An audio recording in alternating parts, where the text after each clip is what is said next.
MJI নামৰ উদ্যোগটোৰ প্ৰথমখন বিপণী মুকলি কৰা হয় হাতীগাঁও চাৰিআলিত।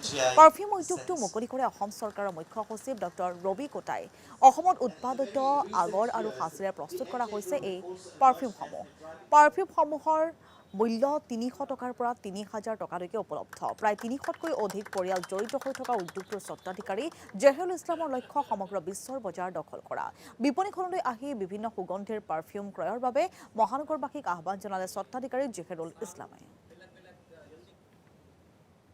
মানে কমসে কম 1 লাখ 2 লাখ মানুহ এমপ্লয়মেণ্ট পোৱা এটা অপৰচুনিটি আছে। এইটো যদি আমি এই মাৰ্কেটটো আমি ভালকে কৰিব পাৰোঁ, এইটো যোগেদিও চাহ আৰু তেলৰ পিছত আৰু তাৰ তুলনাত আৰু বেছিকে নতুন প্ৰজন্মৰ কাৰণে এটা বিৰাট এটা সহায় আৰু এটা অপৰচুনিটি ক্ৰিয়েট কৰিব।